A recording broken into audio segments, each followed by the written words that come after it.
आज का हमारा टॉपिक है शक्ति स्वरूपा परम वंदनीय माता जी और उनके चौके का भोजन। परम वंदनीय माता जी अखिल विश्व गायत्री परिवार से जुड़े करोड़ों परिजनों की माँ थी और ऐसा शायद ही कोई परिजन हो जिसने स्नेह के इस सागर के पास आकर उनकी अलौकिक आत्मीयता के आनंद की अनुभूति ना की हो। अपने बच्चों को संस्कारवर बनाने के लिए माताजी हमेशा प्रयत्नशील रहती थी। गायत्री तपोभूमि व अखंड ज्योति संस्थान में रहने वाले, काम करने वाले और आने जाने वाले सभी उनके बच्चे थे। सभी की अपनी सगी माँ थी। माँ कौन होती हैं, इसके बारे में उनकी अपनी मौलिक दृष्टि थी। बातचीत में वे कहा करती थी, जन्म देने वाली जननी होती है, लेकिन जो संतान को संस्कार देती है उसके जीवन को संभालने के लिए हर पल हर क्षण प्रयत्नशील रहती है, वही माँ है। कितनी सुंदर माँ की परिभाषा दी है कि जन्म देने से जननी होती है, लेकिन जो माँ अपने बच्चे को संस्कार देने का, दिव्य वातावरण देने का, उसके भविष्य को उज्जवल बनाने का, संस्कारवान बनाने का जो जिम्मा लेती है या जो उसका ध्यान रखती है, वह माँ होती है। अपने बच्चों को ऊंचा उठाने के लिए, उन्हें आगे बढ़ाने के लिए, उनके आंतरिक विकास के लिए माँ दिन रात जुटी रहती है। उत्तम संस्कारों के बीजारोपण से ही मनुष्य का जीवन सही मायने में संभलता है। इसी से माता की मातृत्व साधना की सफलता प्रमाणित होती है।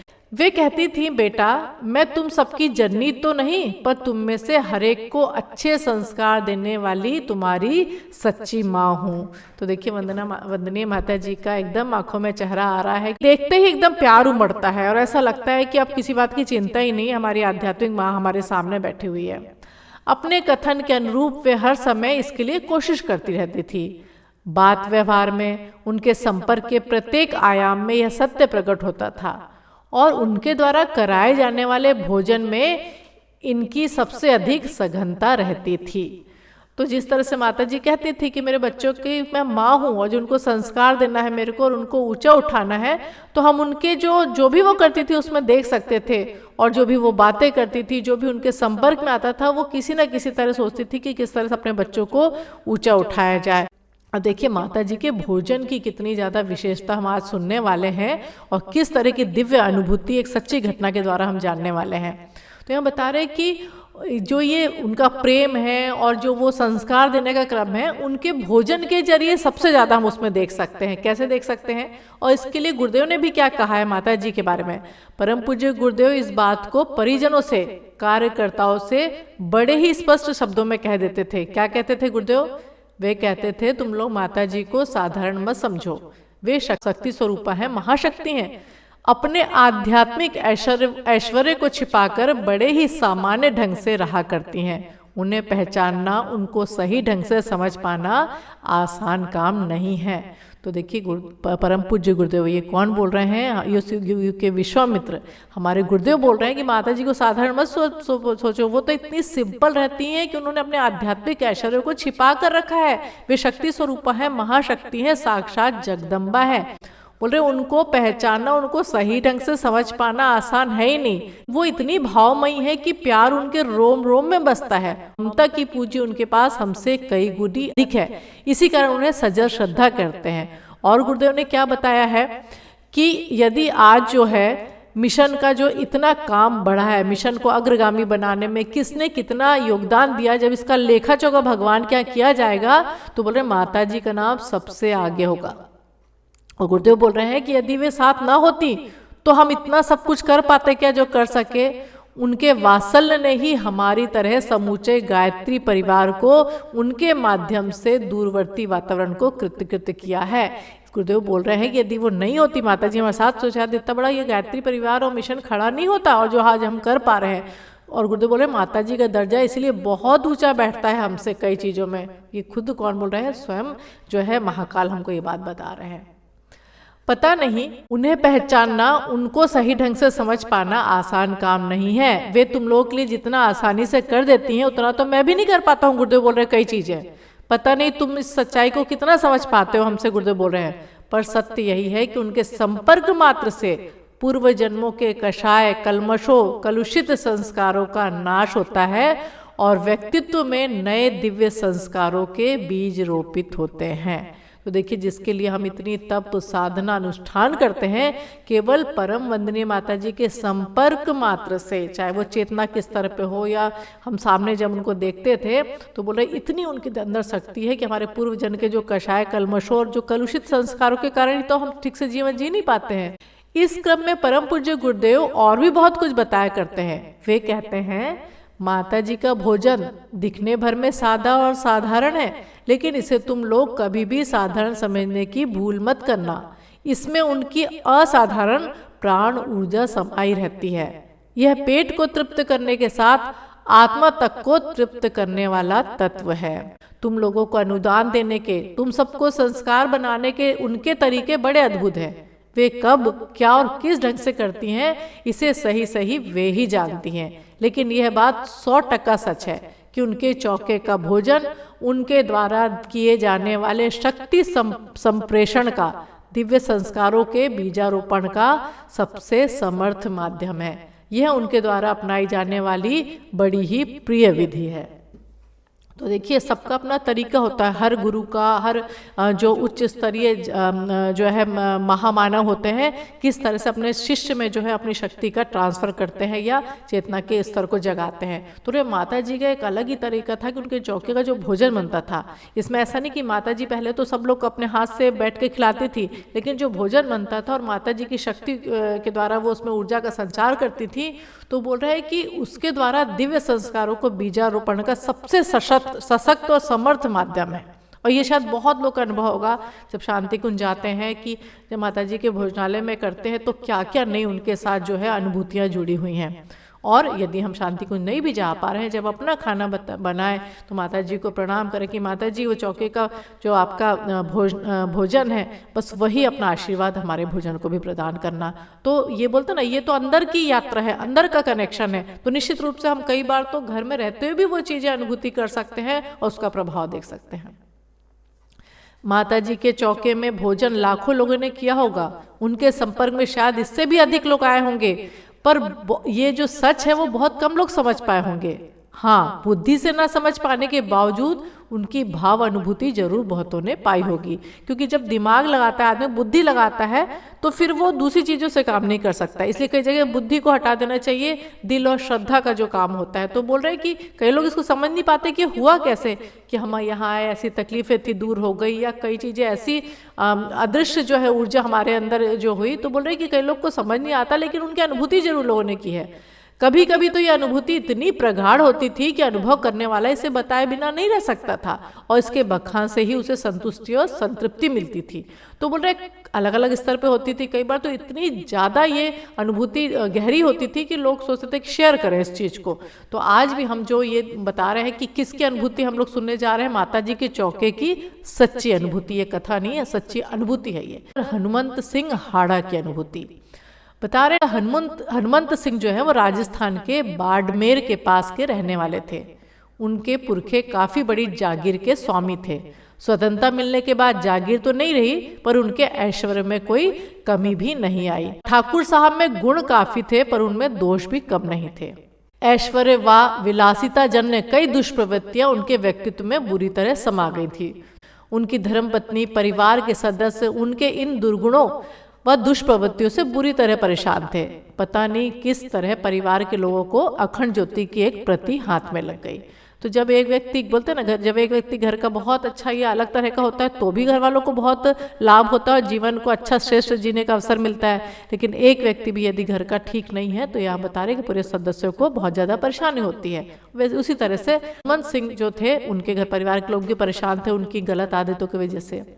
अब बोल रहे हैं कि उनके हाथ में क्या लगा, अखंड ज्योति यानी गुरुदेव का साहित्य उनके हाथ में आ गया। इसमें गायत्री तपोभूमि और वहां चलने वाले शिविरों के बारे में बहुत कुछ छपा था।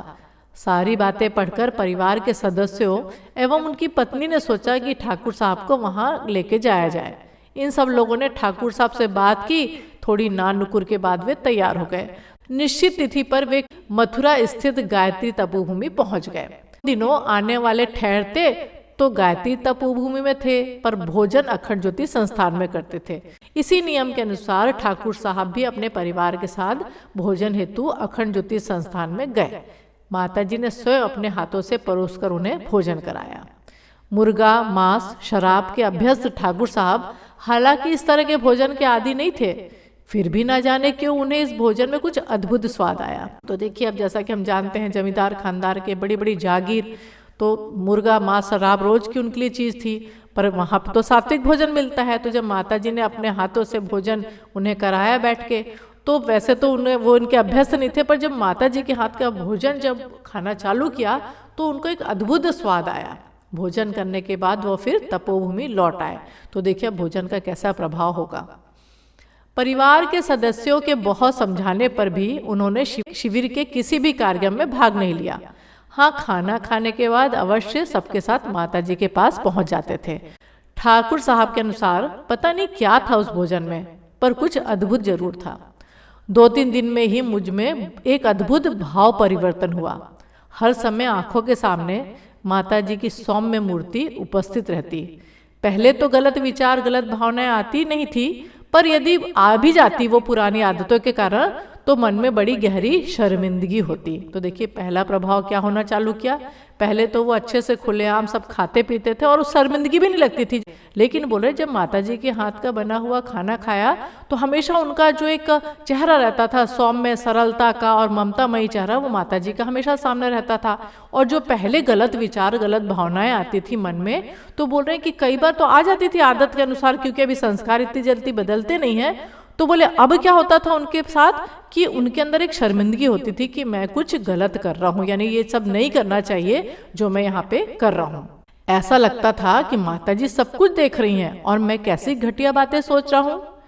अब देखिए यही होता है कि कई बार जब हम सच्चे मन से जुड़ते हैं ना, तो भले कोई नहीं देख रहा, पर हमको लगता है कि कहीं ना कहीं गुरुदेव माता जी तो ये चीज़ें देख रहे हैं। जरूरी नहीं कि गलत खाना पीना हो, पर गलत आदतें, कुछ हमारे गलत कर्म होते हैं, तो हमको हमेशा लगता है कि गुरुदेव देख रहे हैं। और जब ऐसा जीवन में आने लगता है तो ऑटोमेटिक वो चीज़ें कम होने लगती, क्योंकि लगता है कोई सामर्थ्यवान सत्ता है जिसको हमने पूर्ण रूप से समर्पण किया है यदि, तो वो हमको देख रही है। और जब हम किसी का बोलते हैं ना कि किसी के प्रति श्रद्धावान रहते हैं, किसी का हम एहसान मानते हैं जिसने हमारे जीवन में परिवर्तन लाया, तो वो चीज़ें हम गलत करते नहीं हैं। तो यहाँ पे उनको इतना ज़्यादा तो नहीं, लेकिन उनको लगने लगा था कि कहीं ना कहीं मैं कुछ गलत कर रहा हूँ। अब वो घर वापस आए।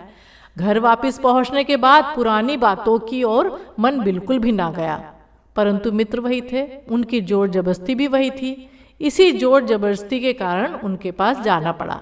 तो देखिए किस तरह से पुराने संस्कार खींचते हैं। तो बोले घर वापिस आए तो उनका मन अब पुरानी बातें और गलत चीज़ों में जाता नहीं था, लेकिन चूंकि संगत वही थी, तो इसीलिए कई बार हम चाहते तो हैं, हम साधना भी करते हैं, गलत चीज़ें पता भी है नहीं करना चाहिए, स्वाध्याय में भी आते, लेकिन अगर मित्र वगैरह सही नहीं है तो और हमारे संस्कार पुराने ज़्यादा है तो हम फिर वहीं खींचेंगे और बोलते ना जैसी संगत वैसी रंगत, तो वो चीज़ हम दोबारा करेंगे।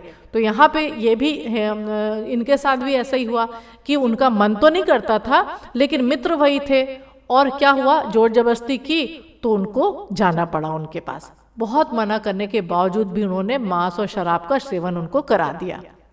अब क्या हुआ, इसके बाद तो हालत खराब हो गई, उल्टी दस्त का सिलसिला चल पड़ा। जैसे तैसे घर पहुंचाया गया, लेकिन दिनों दिन बीमारी बढ़ती गई। तो अब देखिए पहले तो वो लगातार पीते थे, खाते थे, लेकिन उनको ऐसा नहीं होता था। जब से माताजी के हाथ के जो है वो भोजन करके आए और वापिस आए वहाँ से, और जब दोस्तों ने ज़बरदस्ती की और फिर उनको ज़बरदस्ती मांस और शराब कराई, तो इस बार उनकी हालत बहुत ख़राब हो गई, उल्टी दस्त होने लग गई, बीमारी बढ़ती गई, दवा डॉक्टर इलाज सब बेअसर होने लगे।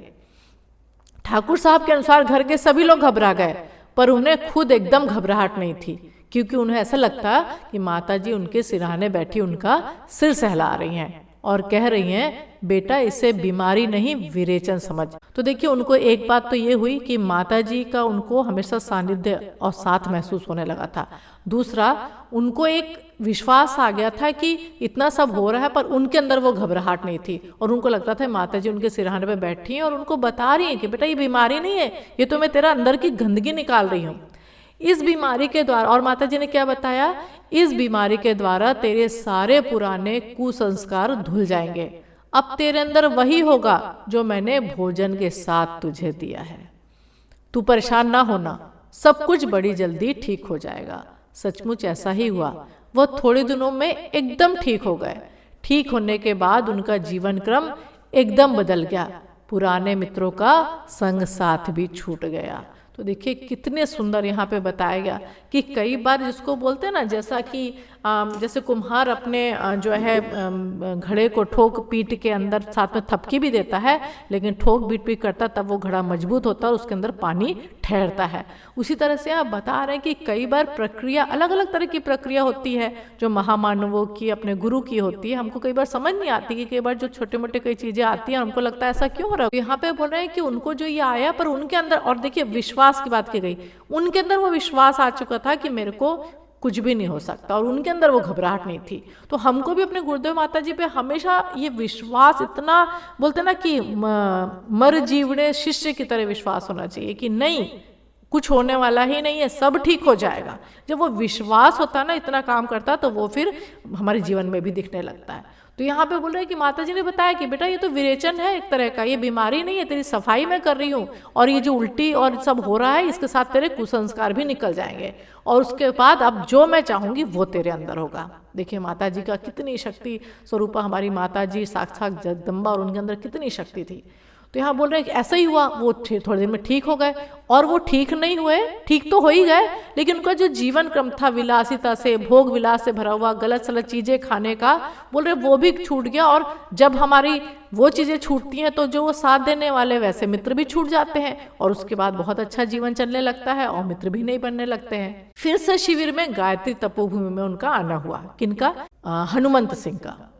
तो बता रहे हैं कि उन्होंने अपनी कथा विस्तार सबको सुनाई, उनका बदला हुआ जीवन कर्म कहे गए सत्य को प्रमाणित कर रहा था। तो देखिए एक बार तो ये होता है कि हम जब सब करते हैं कि हाँ भाई हमारा जीवन बहुत बदल रहा है, हम बड़ी बड़ी बातें करने लगते हैं, पर जीवन में वो दिखना चाहिए। अगर कथनी करनी एक सी है तो आपका जीवन श्रेष्ठ बनता हुआ दिखना चाहिए। तो यहाँ पे हनुमंत सिंह के साथ ये नहीं हुआ। जब वो आए और उन्होंने अपना ये अनुभव बताया, तो उनका जो बदला हुआ जीवन क्रम था वो सत्य को प्रमाणित कर रहा था कि भाई जो वो कह रहे हैं वो सत्य बात है, और ये जो चेंज, इतना बड़ा पॉजिटिव चेंज आया वो हुआ उनके साथ। नियमित ब्रह्म मुहूर्त में गायत्री साधना, प्रातः हवन उनके जीवन के अनिवार्य अंग बन गए थे। माता जी द्वारा दिए गए दिव्य संस्कारों ने उन्हें संपूर्ण रूप से बदल दिया था। तो देखिए ऐसा नहीं कि उन्होंने केवल माता जी ने भोजन दिया और वो ठीक हो गए, ऑटोमेटिक व्यक्ति के अंदर वो एक प्रेरणा आती है और वो अपने जीवन में नियमितता लाने लगता है। उसी तरह से हनुमान सिंह के जीवन में भी नियमित गायत्री साधना करते थे, वो उठ के हवन करते थे, ये रोज का उनका रूटीन बन गया था। और माता जी ने जो दिव्य संस्कार एक तरह से जिसको बोलते हैं ना कि जो उनके अंदर दिए थे, उससे वो संपूर्ण रूप से बदल गए थे। अपनी अनुभूतियों को सुनाते हुए कहा करते थे, श्रेष्ठ साधकों के लिए मार्गदर्शक परम पूज्य गुरुदेव हैं, वे अवतारी सत्ता है, परंतु हम जैसे निकृष्ट जनों के लिए, अनेक तरह की गंदगी से लिपटी हुई संतानों के लिए तो माता जी ही सब कुछ हैं। यानी जब आप साधना के पथ पर चलना चाहते हैं तो पग पग पर उनकी सहायता मिलती है, अवतारी सत्ता है। पर वो निकृष्ट जनों के लिए, यानी माँ के लिए जैसा हर बच्चा, वो ऐसा नहीं होता कि एक बच्चा ठीक नहीं है तो उसको बराबरी से खाना नहीं देगी या प्यार नहीं करेगी, वो बराबरी से प्यार करती है और उसको उतना ही दुलार करती है। उसी तरह माँ का यहाँ पे बताया गया कि वंदनीय माता जी के अंदर जो ममता थी, तो यहाँ पे वो बता रहे हैं कि निकृष्ट, कि आज मेरे अंदर इतनी कमियां थी, मैं इतना जो है गलत आदतें थी, और एक तरह से गंदगी में लिपटी हुई संतान है। हमारे अंदर भी हम ऊपरी रूप से शायद गलत खाते पीते ना हो, लेकिन बहुत तरह के विकार हैं, दोष हैं। तो बोले हमारे लिए तो माता जी हैं। और यहाँ पे क्या बता रहे हैं, माँ के लिए तो बच्चे हमेशा सत्पात्र होते हैं। गुरु मार्गदर्शक हमेशा साधक की पात्रता देखता है कि भाई कितनी पात्रता विकसित हुई है, उस हिसाब से साधना के क्रम में आगे बढ़ाया जाता है। लेकिन बोल रहे माँ के लिए तो सब बच्चे सत्पात्र होते हैं, भले ही वे मलमूत्र से सने क्यों न हो। माँ उन्हें गोद में उठाने, संस्कारवान बनाने में तनिक सी भी हिचकिचाहट नहीं उसको होती है। हालांकि इसके लिए उसे अपार प्राण ऊर्जा खर्च करनी पड़ती है, अनेकों कष्ट भी सहने पड़ते हैं। तो वंदनीय माता जी का ये बताया जा रहा है कि कई बार हम पुकारते तो बड़े जोर शोर से हैं और हमको सहायता भी मिल जाती है, पर हमको ये नहीं पता कि कितनी अपार प्राण ऊर्जा उनको खर्च करनी पड़ रही है। और हमको लगता है हाँ बिल्कुल, देखिए हमारे को तो बहुत सहायता मिलती है, हमको किस तरह से हमारे कष्ट दूर होते जा रहे हैं। तो हमको ये नहीं पता कितनी कहीं से तो ऊर्जा की खर्च होगा, या तो हमको अपना वो कष्ट भोगने पड़ेंगे अलग अलग तरीके से और बहुत दिन वो चीज़ चलेगी, या वंदनीय माता जी गुरुदेव अपने उस कष्ट को दूसरे तरीके से निकालेंगे और उनके अकाउंट से वो चीज़ जाएगी। तो यहाँ बोल रहे हैं कि लेकिन माँ अपने बच्चों को गोद में उठाने के लिए तनिक भी हिचकिचाहट नहीं करती और उनको इतनी प्राण ऊर्जा लगानी पड़ती है। इसलिए वंदना माता जी ने कहा है कि बेटा गुरुदेव की जो शक्ति है वो युग निर्माण योजना के लिए है। तुम लोग छोटी छोटी चीज़ें मांग सकते हो, अपने जीवन साधना करो, अपने आप को बदलो, अपने अंदर श्रेष्ठता लाओ, जो हम कहते हैं वैसा जीवन जियो, तो ऑटोमेटिक जो चीज़ तुम मांगते रहते हो वो चीज़ तुमको अपने सद्गुणों के आधार पर मिल जाएगी। और बाकी तो उन लोगों ने बिल्कुल आश्वासन दिया है कि बेटा तुमको कभी किसी चीज़ की कमी नहीं होने देंगे। बोलते हैं कि एक बार चिन्मय जी ने माता जी से पूछा था कि अम्मा जी आपने तो बहुत सारे लोगों के कष्टों को ऊपर लिया है, क्या ऐसा नहीं हो सकता कि कोई आपका कष्ट अपने ऊपर ले ले? तो देखिए वो मुस्कुराने लगी और जैसे किसी ने बच्चे जैसी बात की है। फिर उन्होंने क्या कहा, देखिए एक माँ क्या कह रही है, अपनी संतानों के कष्ट माँ अपने ऊपर लेती है, माँ के कष्ट को भला बच्चे क्यों अपने ऊपर लेने लगे? कोई ऐसा करना चाहेगा तो क्या मैं उसे ऐसा करने दूंगी? मेरे जीवित रहते मेरी संतानें कष्ट उठाए यह किसी भी तरह संभव नहीं होगा। तो देखिए ये जो उनकी बातें हैं ना, ये उनकी जो इतने वात्सल्य को दर्शा रही हैं, कितना उनके अंदर प्रेम था कि वो बोल रही मैं भलाई कष्ट सह लूं पर अपने बच्चों के ऊपर मैं कभी भी कष्ट नहीं आने दूंगी। और जैसा हम लोग बार बार सुनते हैं कि चाहे माता जी ने कहा है कि बेटा इससे कोई फर्क नहीं पड़ता तुम मेरे से मिले हो नहीं मिले हो, हमेशा तुम्हारी माँ तुम्हारे जो है पीछे खड़ी है। बस हम उनको पुकारना सीख जाएं अपनी श्रद्धा से, अपनी बोलते ना अंतर की पुकार हम जो है से उनको पुकारना सीख जाए। और माता जी ने कहा है कि बेटा मैं तो तुम लोग की रग रग से वाकिफ हूँ, मैं जानती हूँ तुम्हारे अंदर क्या कमियां है, क्या तुम शैतानियाँ करते हो, क्या नादानियाँ करते हो, तो इसीलिए तुम मेरे बच्चे हो, इसलिए मैं कैसे भी तुमको श्रेष्ठ मार्ग पे आगे बढ़ाऊंगी, चाहे तुम कितने ही सने रहो गलत चीज़ों से, और तुम लोग को आगे बढ़ाती जाऊंगी। इवन माता जी ने तो इतना तक हमको आश्वासन दिया है, जब एक कार्यकर्ता ने पूछा था कि माता जी कि अब इस शरीर के बाद मैं कहाँ जाऊंगा, तो बोले कहाँ जाओगा, घूम फिर के मेरी गोद में आएगा। तो हमारी माँ तो हमको एक जन्म के लिए नहीं, जन्म जन्मांतर तक वो हमको अपने गोद में लेने के लिए बैठी हैं। पर हमको भी ध्यान रखना है कि जो वंदनीय माता जी परम पूज्य गुरुदेव ने कहा है वैसा हम जीवन जिए। तो माता जी प्रसन्न भाव से ये सब करती हैं। इसके लिए आवश्यक शक्ति वो अपने आराध्य की जीवन साधना संगनी होकर प्राप्त करती थी। और ये कहाँ से उनको ये शक्ति मिलती थी? परम पूज्य गुरुदेव से। गुरुदेव ने कहा है, जब वंदनीय माता जी कहती थी कि मेरे पास इतनी शक्ति कहाँ है, आप इतनी सारी जिम्मेदारी दे रहे हो, तो गुरुदेव ने कहा था तुम तो बस काम करती चलो, शक्ति का प्रवाह हम तुमको देते रहेंगे। तो ऐसी परम वंदनीय माता जी हमारी आध्यात्मिक माता है और परम पूज्य गुरुदेव हमारे आध्यात्मिक पिता है। हमारा सौभाग्य है कि ऐसे माता पिता के हम पुत्र पुत्री हैं। तो अंत में हम यही कह सकते हैं कि माँ जैसे भी हैं हम बस पुत्र तुम्हारे हैं, करुणा की मूर्ति मिली, सौभाग्य हमारे हैं, सौभाग्य हमारे हैं। माँ वंदनीय माता जी से यही प्रार्थना है कि अपनी करुण कृपा हम सब पर बनाए रखें।